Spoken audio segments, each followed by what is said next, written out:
तमाम नेताओं से गुजारिश है कि शॉर्ट बोला करें। देखो अब आपने नेता बोलना शुरू कर दिया हमने। वो पीटीआई वाले नेता हैं, हम तो कारकुन हैं। हमारे लिए सब नेता है। नहीं, आप जो किराए के वो हाथ तो उठा दें। पहले पूछ फवाद चौधरी बोल के गए कुछ लोगों को।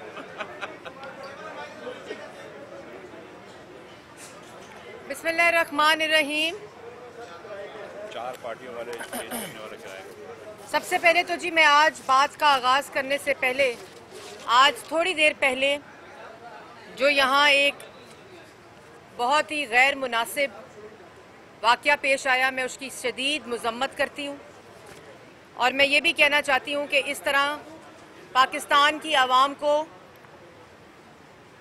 ऐसे लोगों का पता चलता है जो इस वक्त मुल्क पर मुसल्लत हैं, और ये वही लोग हैं जिसमें फवाद चौधरी साहब सैरे फहरिस्त हैं, जो पीका के कानून के ऊपर ऑर्डिनेंस लेकर आए सिर्फ इसलिए कि सहाफ़ियों की ज़बान बंदी की जाए।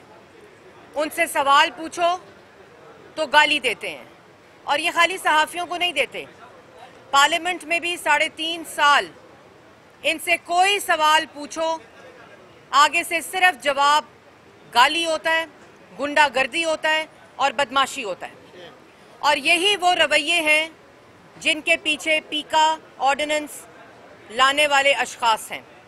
मैं इसकी शदीद मज़म्मत करती हूँ।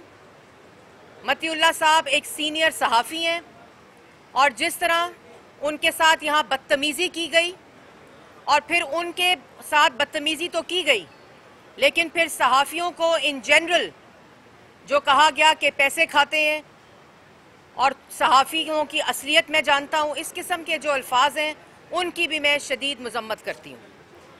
दूसरी बात यह कि आपको जैसे मालूम है कि सुप्रीम कोर्ट के अंदर इस वक्त आइन शिकनों के ख़िलाफ़ मुकदमे पर समाअत जारी है, लेकिन वो आइन शिकन जिन्होंने आइन के ऊपर हमला किया है वो अभी भी रियासती ताकत को इस्तेमाल करके, रियासती वसाइल को इस्तेमाल करके अपने इक़्तिदार और अपनी कुर्सी के साथ चिमटे हुए हैं, और जिस किस्म की तकारीर कर रहे हैं उससे ये साफ जाहिर है कि वो शिकस्त खा चुके हैं।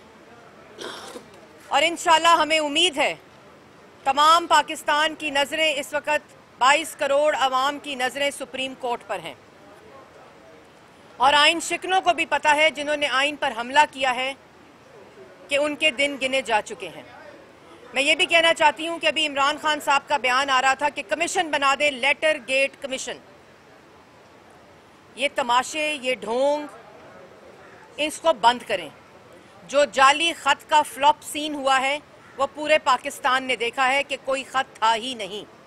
और मैं उन लोगों को भी कहती हूँ जो आज भी ये समझते हैं, वो चंद हजरात, कि कोई बैरूने मुल्क साजिश हुई है। बैरूने मुल्क साजिश का इमरान खान साहब को 7 मार्च को पता चल गया तो 3 अप्रैल तक का इंतज़ार कैसा? बैरूने मुल्क साजिश का अगर 7 मार्च को पता चल गया था तो 8 मार्च को अदम एतमाद की तहरीक को स्पीकर ऑफिस ने जमा क्यों किया? अगर 7 मार्च को बैरूने मुल्क साजिश का पता चल गया था, जो बैरूने मुल्क साजिश करने वालों ने पास बुलाकर बताई थी कि हम आपके खिलाफ साजिश कर रहे हैं, तो फिर मोशन को पार्लियामेंट में ले करने की इजाज़त क्यों दी गई? और अगर बैरूने मुल्क साजिश का पता चल गया था 7 मार्च को, तो 3 अप्रैल को वोटिंग कराने के लिए सेशन बुलाया गया। इन्होंने ही बुलाया। इनको इस बात का ख्याल था कि शायद ऑपोजिशन के पास अक्सरियत पूरी ना हो, लेकिन जब इनको पता चल गया उस दिन, वोटिंग वाले दिन, कि 197 लोग ऑपोजिशन बेंचेस पे इनके खिलाफ वोट देने बैठे हैं, तो इनको बैरूने मुल्क साजिश याद आ गई। बैरूने मुल्क साजिश अगर हुई है तो पाकिस्तान तहरीके इंसाफ ने, इमरान खान ने, पूरी जमात ने फॉरेन फंडिंग के जरिए पैसे मंगाकर मुल्क के अंदर बैरूने मुल्क साजिश करके मुल्क को बेरोजगार किया, अवाम को भूखा किया, अवाम को गरीब किया, अवाम की रोटी छीनी, अवाम का आटा चीनी, बिजली, गैस, दवाई की लूट मार की, कश्मीर फरोशी की। ये होती है बैरूने मुल्क साजिश।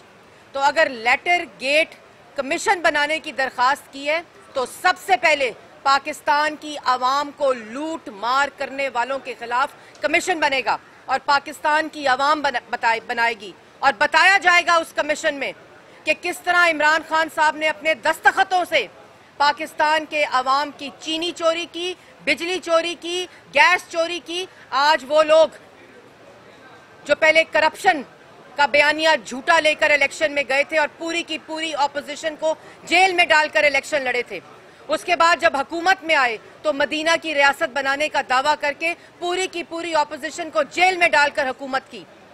जब मदीना की रियासत और मदीना के नाम पर सियासत नाकाम हुई, उसके बाद जब 3.5 साल बाद अवाम इनसे सवाल पूछती है कि कहाँ है 1 करोड़ नौकरी और 50 लाख घर, और क्यों हमारा आटा, चीनी, बिजली, गैस, दवाई चोरी हुआ, तो आगे से गालियां देते हैं, आगे से अमर बिल मारूफ के नारे लगाते हैं। और जब वो भी पाकिस्तान की आवाम को इनके अमाल का पता चला तो बैरूने मुल्क साजिश के कागज लहराए गए। यही कागज ऑपोजिशन के खिलाफ कमीशन खाने और करप्शन करने के ऊपर लहराए गए। और आज कहाँ है वो लोग? और पाकिस्तान के प्राइम मिनिस्टर ऑफिस को इस्तेमाल किया ऑपोजिशन को जेलों में डालने के लिए। और उसके बरक्स मतीउल्लाह जान साहब, आप इनसे सवाल पूछते हैं कि फराह गुज्जर बाहर क्यों गई? ये आपको कैसे जवाब देंगे? आप मुझसे पूछें फराह गुज्जर बाहर क्यों गई। पहली बात तो फराह गुज्जर बाहर गई नहीं, फराह गुज्जर को इमरान खान साहब ने बाहर भगाया। और वो इसलिए भगाया कि फराह गुज्जर इमरान खान साहब की बीवी की फ्रंट मैन थी, इमरान खान साहब की फ्रंट मैन थी। जिस तरह Shahzad Akbar acid recovery unit में बिठाकर इमरान खान साहब ने वफाक में उनको अपना फ्रंट मैन बनाया, इसी तरह फराह गुज्जर को वफाक में शहजाद अकबर को और पंजाब में फराह गुज्जर को बिठाकर वो लूट मार की। और क्यों बुज़दार साहब को वजीर आला बनाया? क्योंकि इसी तरह का ताबेदार चाहिए था। असल में पंजाब में फराह गुज्जर साहिबा चीफ मिनिस्टर थीं और डीसी, एसी, तहसीलदार, रेडी वाला जिससे पैसे मिलते थे खाकर तमाम तकरारियां और ट्रांसफरें फराह गुज्जर साहिबा ने कराई। और क्यों कराई? क्योंकि इमरान खान साहब की बीवी उनको ये हुक्म देती थी।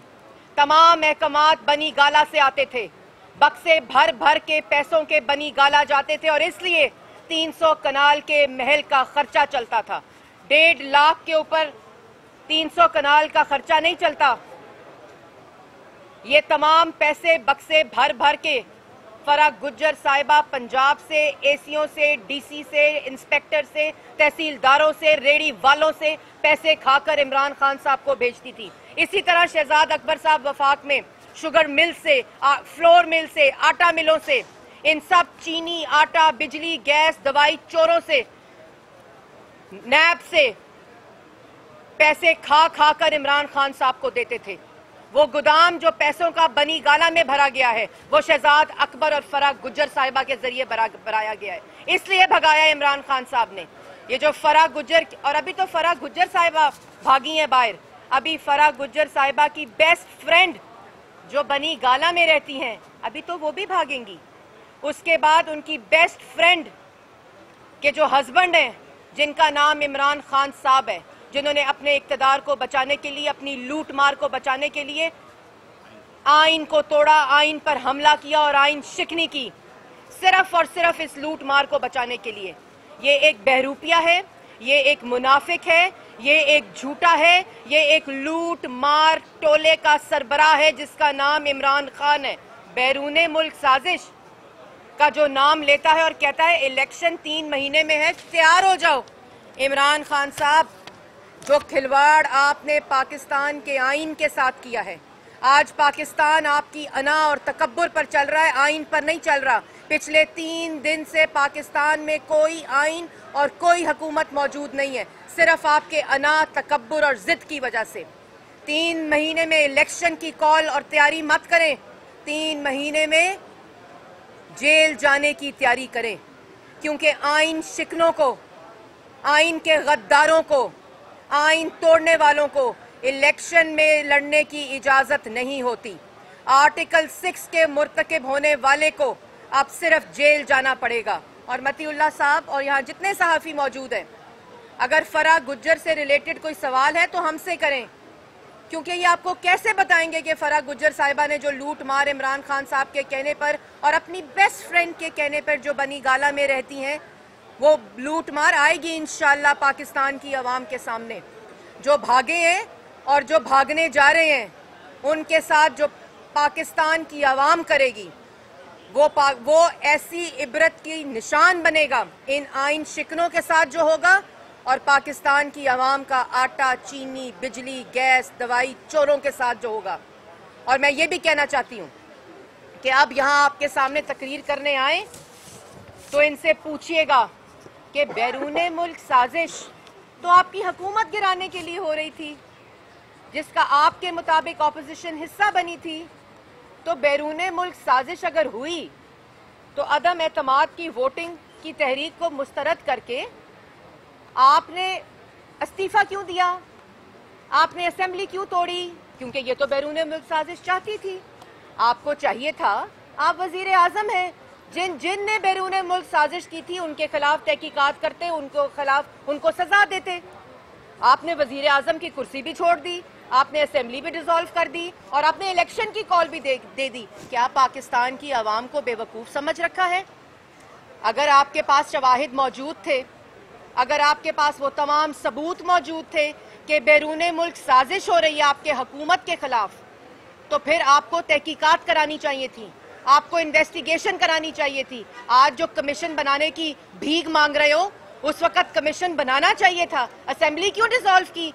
इसलिए ये ड्रामे, ये ढोंग जो हैं वो अपने पास रखो। और मैं पाकिस्तान की आवाम को मुबारकबाद देना चाहती हूँ। मैं पाकिस्तान की आवाम को खुशखबरी जो 3 दिन पहले उनको आई थी कि इमरान खान साहब, ये कार्टल्स, ये माफिया, ये आटा, चीनी, बिजली, गैस, दवाई चोर अब आपका वजीर आजम नहीं रहा। ये ऑपोजिशन की जीत है, ये पाकिस्तान के अवाम की जीत है कि आज वो लोग जो 3.5 साल लूट मार करके बनी गाला में जो लूट मार होती रही, पंजाब में जो लूट मार होती रही, आज एक शख्स ने पहले 3.5 साल एक शख्स ने अपनी नालायकी, नाअहली, चोरी, करप्शन पे 22 करोड़ अवाम को यरगमाल बनाई रखा।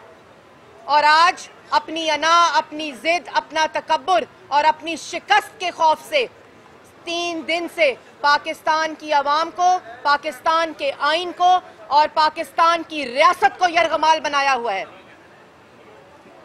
हम लोगों ने 3 दिन से मुतालबा किया हुआ है, क्योंकि ये इमरान खान साहब पार्लियामान के 197 अराकीन को गद्दार सिर्फ नेशनल सिक्योरिटी कमेटी की मिनट्स और प्रेस रिलीज के ऊपर और उसका सहारा लेकर कह रहे हैं।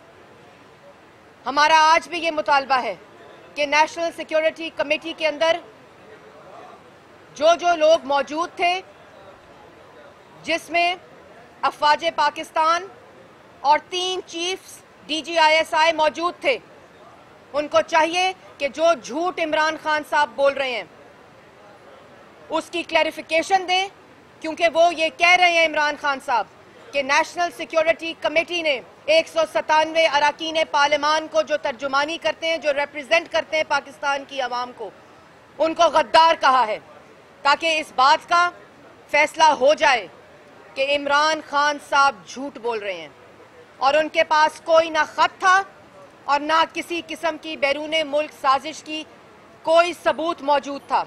ये तमाशा अब बंद होना चाहिए और मुझे उम्मीद है कि सुप्रीम कोर्ट भी जो फैसला करेगी वो इन आइन की हिफाजत का फैसला होगा और आइंदा कोई भी शख्स अपने इक़्तिदार को बचाने के लिए, अपनी लूट मार से नज़र हटाने के लिए, अपनी चोरी से नज़र और पर्दा डालने के लिए, अपनी चोरी और अपनी लूट मार पे कोई आइन शिकनी करने की जुर्रत नहीं करेगा।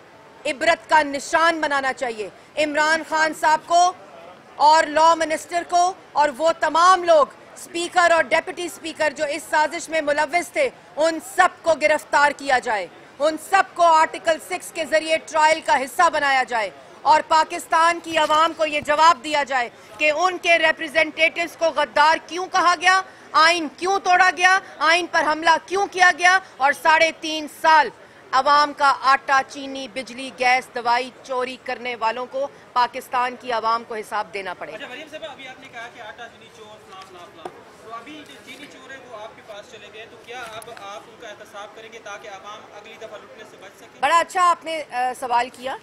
जो आटा, चीनी, बिजली, गैस, दवाई चोर हैं उस पर कमीशन इमरान खान साहब ने बनाया था और उसके अंदर कमीशन बनाने की तमाम उसके बाद जो प्रोटेक्शन थी वो आटा, चीनी, बिजली, गैस, दवाई चोरों को दी, क्योंकि असल में लूट मार इमरान खान साहब ने करानी थी। और वो लोग जो इस वक्त ऑपोजिशन के एलाइज हैं और इमरान खान साहब को जिन्होंने छोड़ा है, अभी वोट इनके खिलाफ नहीं दिया, लेकिन जिन्होंने छोड़ा है वो इनकी नालायकी, इनकी नाअहली की वजह से छोड़ा है और वो इनके खिलाफ वोट दे रहे हैं इनकी करतूतों की वजह से। अच्छा मैडम, ये बताइएगा कि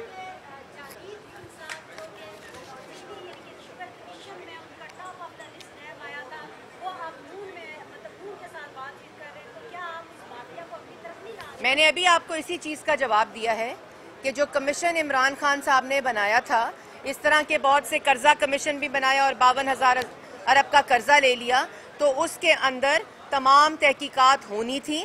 और जैसे मैंने पहले कहा कि जो भी ऑपोजिशन को वोट दे रहे हैं वो इमरान साहब की नालायकी, नाअहली, लूटमार, करप्शन और चोरी की वजह से इनके खिलाफ वोट दे रहे हैं।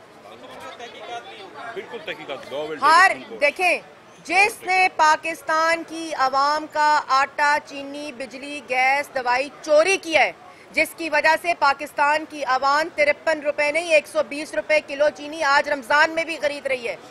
रमजान बाजार जो मजाक उड़ाते थे शहबाज शरीफ का, आज लोग सड़कों के ऊपर चीजों की खातिर यूटिलिटी स्टोर के अंदर कतारें लगी हुई हैं।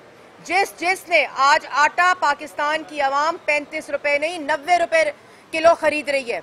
आज पाकिस्तान की आवाम गैस, बिजली 3 गुना ज्यादा कीमतों के ऊपर खरीद रही है। 52,000 अरब का कर्जा ले लिया। जिसने पाकिस्तान की आवाम को लूटा है उसके खिलाफ ना सिर्फ कार्रवाई होगी बल्कि इबरत का निशान बनाया जाएगा। और इसके साथ साथ अपनी लूट मार को बचाने के लिए जिसने आइन तोड़ा है उसके खिलाफ आर्टिकल 6 के मुताबिक मुकदमा दर्ज होगा। और जो मुल्क से भगाए जा रहे हैं, जैसे मैंने पहले कहा कि हमसे सवाल करें इन सब का जो भाग रहे हैं, अभी उनकी बेस्ट फ्रेंड भी भागेंगी और उनके बेस्ट फ्रेंड के हस्बैंड भी भागेंगे।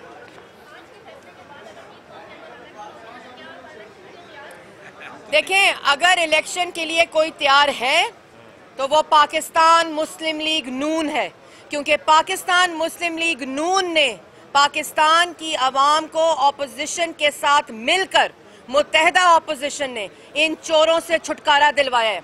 इस इमरान खान से जिसने मुल्क के अंदर बेरोजगारी और गुर्बत और अफलास और भूख फैलाई है, इससे छुटकारा दिलाया है। आज पाकिस्तान की आवाम के ऊपर इमरान खान मुसल्लत नहीं है। और अगर कोई तैयार है तो वो तैयार हैं जिन्होंने मुल्क की तरक्की को 6% पर लाया था। वो तैयार हैं जिन्होंने मुल्क के अंदर महंगाई को 3% पर लाया था। वो तैयार हैं जिन्होंने मुल्क के नौजवान को सीपैक के जरिए रोजगार दिया था। वो तैयार हैं जिन्होंने पाकिस्तान में खुशहाली, पाकिस्तान में तरक्की के मंसूबे, पाकिस्तान में स्कूल और कॉलेज और अस्पताल बनाए थे। वो तैयार हैं जिसने मुल्क के अंदर आवाम को रोजगार दिया था। वो तैयार टोला सिर्फ ढोंग, तमाशा और मुनाफिक और झूठ बोल रहा है। लेकिन जैसे मैंने पहले कहा कि वो ये तकरीर कर रहे हैं इलेक्शन की, जो इलेक्शन लड़ने के काबिल ना रहेंगे और ना कानून उन आइन शिकनों को इलेक्शन लड़ने की इजाजत देगी, क्योंकि कानून अब उनको सिर्फ जेल की तरफ लेके जाएगी। तो उनके लिए भी मशवरा है कि जेल की तैयारी करें, उसके अलावा आपके पास कोई चारा नहीं।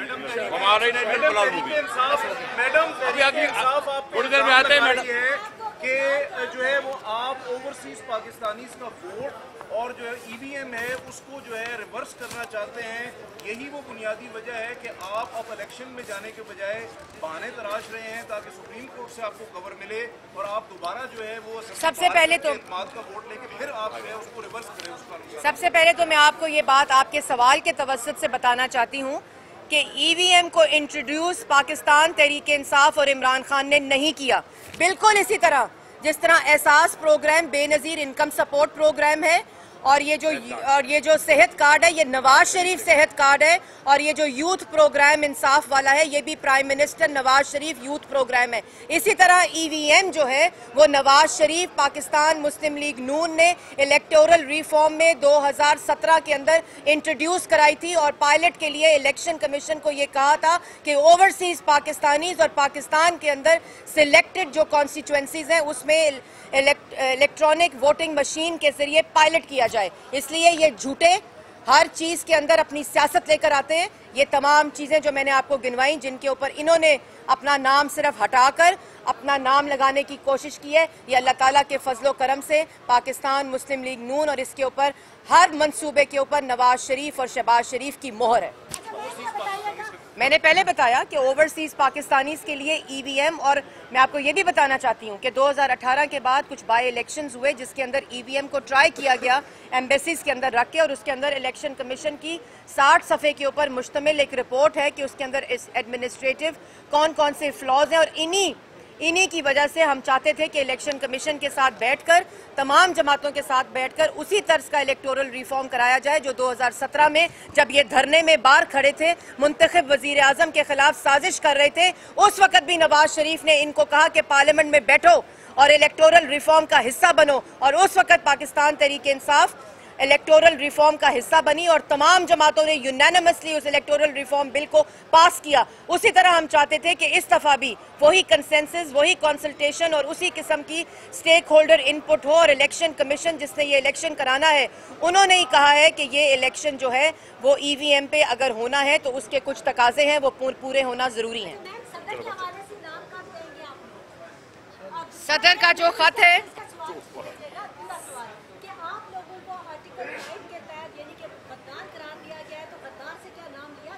सबसे पहली बात कि जो खत है सदर का वो एक आइन शिकन का खत है, वो आइन के गद्दार का खत है, वो खत आइन तोड़ने वाले का खत है, और उस खत की कोई कॉन्स्टिट्यूशनल वैल्यू नहीं है। और जो गैर आइनी तौर पर खत लिखेगा और जो खत को प्रिंट करेगा, मैं सरकारी अफसरान को भी कहना चाहती हूँ, और जो इन तमाम लोगों के अहकामात अब मान रहा है वो तमाम के तमाम आर्टिकल 6 की जो गद्दारी है उसके अंदर हिस्सा डाल रहे हैं, इससे इज्तनाब करें। और सदर साहब से मैं ये कहना चाहती हूँ कि आपको मालूम होगा कि आर्टिकल 6 की सज़ा क्या है, उसके लिए तैयारी करें।